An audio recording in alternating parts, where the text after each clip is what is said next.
नमस्कार। आप सुन रहे हैं कहानी गोल्ड। आइए दोस्तों सुनते हैं डॉक्टर पुष्पा सक्सेना जी की लिखी कहानी एक मामूली घटना।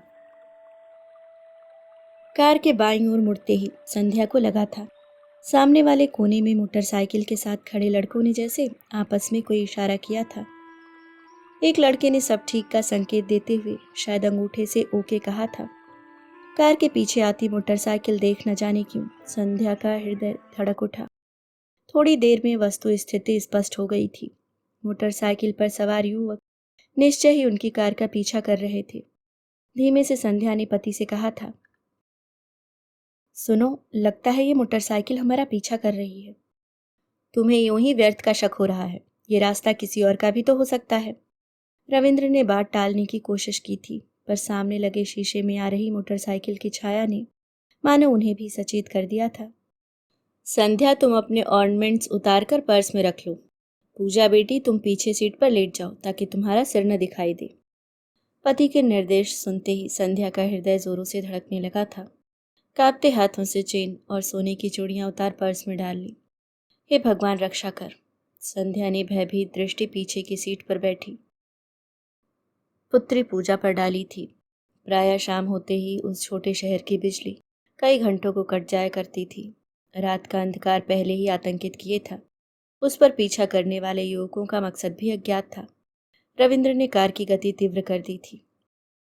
साथ ही पीछे आती मोटरसाइकिल की गति भी तेज हो गई थी। अपने घर वाली लेन में प्रवेश करते ही संध्या मानो जी गई। मोटरसाइकिल दूसरी ओर मुड़ गई थी। रविंद्र ने भी आश्वस्ति की श्वास ली थी। चलो, खतरा टल गया। उन फ्लैट्स के लिए सड़क के पार थोड़ी दूर पर कार के गैरेज बनाए गए थे। पूजा हमेशा पापा के लिए गैरेज का द्वार खोलकर कार पार्क कराया करती थी। आज भी वह कार में रुक गई थी। रविंद्र ने कहा, तू चली जा पूजा, मैं कार गैरेज में रहकर अभी आया। नहीं पापा, अब तो घर आ ही गया है। चलिए, गैरेज में ही खोलती हूँ। मम्मी तुम घर चलो, मैं पापा के साथ अभी आई। कार से उतर संध्या घर की सीढ़ियां भागती हुई चढ़ गई थी। कॉल बेल बजाते ही छोटी पुत्री ने द्वार खोल पूछा था, बड़ी देर कर दी माँ? क्या चाचा जी बनारस से वापस आ गए? पुत्री की बात अनसुनी करती संध्या दौड़कर बालकनी में पहुंच गई थी। विस्मित बेटी माँ के साथ बालकनी में आ गई। बालकनी में खड़ी संध्या चित्कार कर उठी। रविंद्र की कनपटी पर पिस्तौल रखे वे युवक उन्हें कार के अंदर ठेल रहे थे। दूसरी लेन से पहुंच वे युवक गैरेज के पास उनकी प्रतीक्षा कर रहे थे। बचाओ बचाओ आवाज पर कुछ एक पड़ोसी बाहर आए थे, पर तत्परता के साथ रविंद्र को कार के अंदर ठेल एक युवक ड्राइविंग सीट पर जा बैठा था। दूसरे ने पूजा को जबरन पीछे की सीट पर ढकेल कर द्वार बंद कर लिया था। संध्या का चित्कार रुदन में बदलता जा रहा था। पड़ोसियों के पत्थर और ढीले भी अपहरणकर्ताओं का कुछ न कर सके थे।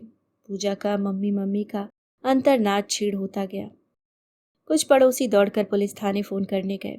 फोन की घंटी पर भी उत्तर नदारद था। कई बार की कोशिशों के बाद अंततः मिस्टर तलवार ने सलाह दी थी, चलो थाने चलकर रिपोर्ट दर्ज कराएं। अंधकार के उस माहौल में चंद मिनटों पहले अपहरण के साक्षी पड़ोसी कार बाहर निकालने का साहस नहीं जुटा पा रहे थे। अंततः रविंद्र के घनिष्ठ मित्र अरविंद ने साहस दिखाया। रिपोर्ट तो करानी ही है, कौन मेरे साथ आ रहा है? अरविंद ने गैरेज से कार बाहर निकाल ली थी। थाने में ऊँघते कांस्टेबल को देख अरविंद ने जोरों से पूछा था, इंस्पेक्टर साहब कहाँ हैं? सजग होते कांस्टेबल ने उत्तर के स्थान पर प्रश्न किया, कहाँ से आए हैं, क्या काम है? हमें रिपोर्ट लिखानी है। इंस्पेक्टर साहब को बुलाओ, अर्जेंट रिपोर्ट है, माधवानी साहब ने ऊंची आवाज में कहा था। इंस्पेक्टर साहब रेड पर निकले हैं, आज रात भर नहीं मिलेंगे। कांस्टेबल ने जमाईले कहा, दो जिंदगियों का सवाल है। इंस्पेक्टर नहीं है तो उनकी जगह दूसरा कौन उनका काम देखता है, उसे बुलाओ। अरविंद ने डपट के कहा। ए साहब, ज्यादा जोर न दिखाएं, कह दिया ना वो रेड पर निकले हैं। अर्जेंट काम से निकले हैं, फालतू आराम करने नहीं गए हैं। कांस्टेबल के स्वर में गर्व छलक आया था। परेशान पड़ोसियों ने एक दूसरे को असहाय दृष्टि से देखा था। माधवानी साहब ने फिर कोशिश की थी, देखो भैया, हमें वह जगह बता दो जहां इंस्पेक्टर साहब मिलेंगे, हम आपको इनाम देंगे। इनाम की बात सुनते ही कांस्टेबल की आंखों में चमक आ गई थी। साहब ने तो बताने को मना किया था, पर आपका भी अर्जेंट काम है। इंस्पेक्टर साहब मार्केट की कैसेट की दुकानों में छापा मारने गए हैं। आजकल ई कैसेट लाइब्रेरी वाले बहुत धांधली करे हैं। दुनिया भर की ब्लू फिल्में ला के पैसा कमा रहे हैं। अच्छा भाई, हमें यहाँ से एक फ़ोन करने देंगे? हम एसपी साहब से बात करेंगे। अरे ये साला फ़ोनवा तो पिछले 4 दिनों से मरा पड़ा है, कहकर कांस्टेबल हंस दिया था। कुछ रुक कर फिर वह बोला था, अरे आज की छापामारी में तो डीएसपी साहब, मजिस्ट्रेट साहब सभी गए हैं। कहाँ खोजेंगे उन्हें? वे तो कहीं नाश्ता पानी कर रहे होंगे, कहता कांस्टेबल रहस्यात्मक ढंग से मुस्कुरा दिया। सबकी चिंता और आक्रोश बढ़ता जा रहा था। To hell with this country and its system. Table पर घूंसा मारता अरविंद क्रोधित हो उठा था। आदमी के जीवन से अधिक महत्वपूर्ण क्या ये छापामारी है? नीरज नाथ ने मानो अपने आप से प्रश्न किया था। जरूर है, आदमी की मौत उनके लिए आम घटना है। अगर खूनी पकड़ लिया तो उनकी पौ 12 उससे पैसे वसूल कर उनकी जेबें भरती हैं। आखिर जाने वाला तो चला ही गया, अब उसके नाम पर रोने से क्या फायदा? जो जी रहा है उससे लाभ उठाओ, माधवानी ने अंग्रेजी में कहा। भला ये भी कोई बात हुई? सारी की सारी पुलिस फोर्स कैसेट छापेमारी में लगा दी गई और यहाँ हम कितने असुरक्षित हैं इसके लिए किसी को चिंता ही नहीं। कॉलोनी में दिन दहाड़े लूट कत्ल हो रहे हैं, उनसे क्या? नीरज ने फिर कहा था, लाइए कोई रिपोर्ट दर्ज करने का रजिस्टर तो होगा, हम रजिस्टर में अपनी रिपोर्ट दर्ज कर दें। अरविंद द्वारा रिपोर्ट लिखने के लिए रजिस्टर की मांग पर कांस्टेबल एकदम चैतन्य हो उठा था। ये कैसे हो सकता है? रिपोर्ट तो पुलिस का आदमी लिखेगा, आप इंतजार करें, थोड़ी देर में इंस्पेक्टर साहब आते ही होंगे। आप समझते क्यों नहीं? हमारे मोहल्ले से एक आदमी और उनकी बेटी को 2 लड़के कार में ले गए हैं, उनकी जान खतरे में है। आजकल के लड़कन को बस मोटर कार का शौक लग गया है। हम कहे हैं ये लोग छुकरियन पर रौब जमाए खातिर दिन दहाड़े कार लूटते हैं, फिक्र की कोनो बात नहीं है। अरे बस जरा मौज मस्ती के बाद वे उन लोगन को छोड़ देंगे। हम ऐसे बहुत केसवा देख चुके हैं साहब। उस गंभीर वातावरण में कांस्टेबल का वह कुत्सित इशारा नश्तर सा चुप गया था। अरविंद का आक्रोश चरम सीमा पर था। वह हमारी पुलिस की क्या प्राथमिकताएं हैं? इधर 2 जाने खतरे में हैं, उधर कैसेट की छापामारी कर एक रात में देश से भ्रष्टाचार को दूर कर देंगे। हद हो गई, हम यहाँ 1 घंटे से व्यर्थ ही सिर मार रहे हैं। नीरज नाथ विशुद्ध थे।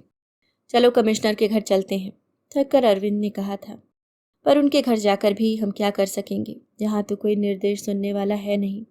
दूसरे थाने के लोग हमारी रिपोर्ट दर्ज नहीं करेंगे, क्योंकि यह क्षेत्र उनके क्षेत्र में नहीं आता। इतनी रात में यूं दौड़ना क्या ठीक है? माधवानी ने शंका व्यक्त की थी। माधवानी की शंका निरर्थक नहीं थी। कुछ 1 माह पूर्व माधवानी के मित्र का परिवार छुट्टी के दिन उनके घर आया हुआ था। उनका बेटा सामने वाले मैदान में खेलने गया था। काफी देर बाद जब वह वापस नहीं आया था तो उसके खो जाने की रिपोर्ट लिखने जब वे इसी थाने में आए थे तो थानेदार ने साफ मना कर दिया था, यह केस लालगंज थाने का है, हम इसकी रिपोर्ट दर्ज नहीं कर सकते। लाख मिन्नतों के बावजूद थानेदार नहीं पिघला था। आप सब नहीं जानते साहब, हम सरकारी लोग कानून खिलाफी नहीं कर सकते। आप जाइए लालगंज थाने में रिपोर्ट दर्ज कराइए। पर तब तक तो वह लड़का न जाने कहाँ पहुंच जाएगा थानेदार जी, लड़के के पिता ने मनुहार की थी। अब तक कहाँ पहुंचा होगा भगवान जाने। अब फालतू टाइम वेस्ट न करें, जाइए रपट लिखवाइए। थानेदार ने अंतिम निर्णय दे दिया था। अंततः 4 दिन बाद उस नन्हे बालक का शव ही हाथ लग सका था। कहीं आज भी माधवानी सिहर उठे थे। रविंद्र के साथ उनकी बेटी पूजा के चेहरे नयनों के समक्ष कौंध उठे थे। अरविंद ने निर्णय लिया था, चलो यहाँ समय व्यर्थ कमाने से कोई फायदा होने वाला नहीं। हम 2 डिप्टी कमिश्नर के पास जाते हैं और माधवानी और नाथ तुम दोनों हरि सिंह को अप्रोच करो, शायद वही हमारी मदद कर सके। हरि सिंह वो तो नंबरी गुंडा है, आप उसके पास जाएंगे? कांस्टेबल के कान खड़े हो गए थे। अब तो कई बातों से यह सिद्ध हो गया है कि पुलिस की अपेक्षा हम गुंडों के संरक्षण में ज्यादा सुरक्षित हैं। माधवानी ने कांस्टेबल पर करारा व्यंग किया था। ठीक है फिर जाइए, वही आपकी रक्षा करेगा। आगे से यहाँ कभी मत आइएगा, समझे? कांस्टेबल ने कंधे झाड़ जेब से सुरती निकाल हथेली पर जोर से रखी थी। माधवानी और नाथ स्कूटर से रवाना हो गए थे। अरविंद एक कागज पर रिपोर्ट लिखने के लिए रुक गया था कि तभी थाने के अहाते में जीप रुकते ही कांस्टेबल सतर्क हो उठा था। सुरती मुंह में डाल तेजी से बाहर निकल गया था। जीप से उतरे लोगों के ठहाके थाने में बैठे अरविंद तक पहुंच रहे थे। यार आज की छापेमारी में तो मजा आ गया, साला देसी ही दिखा रहा था। अंदर विस्की की बोतलें छिपा रखी थी। तुमने पूरी विस्की जब्त तो कर ली ना? अरे 2 दिन बाद इसके बेटे का बर्थडे है, तभी खोलेगा। क्यों, ठीक कहा ना नागेंद्र? और उसी दिन वो जब्तशुदा कैसेट भी चलाएंगे। बड़ा गर्म माल रखते हैं साले। हंसते हुए वे पुलिसकर्मी जैसे ही थाने में प्रविष्ट हुए, अरविंद की आग्नेय दृष्टि से वे चौंक गए। कहिए, अर्जेंट काम पूरा कराए? व्यंग से अरविंद ने पूछा था। जी हाँ, आपकी तारीफ? थाना इंस्पेक्टर ने हड़बड़ाकर पूछा था। सर, ये लोग रिपोर्ट लिखाने आए हैं। इनकी कॉलोनी से कोई कार लेकर भाग गया है। पीछे आते कांस्टेबल ने चुस्ती से आगे बढ़कर उत्तर दिया था।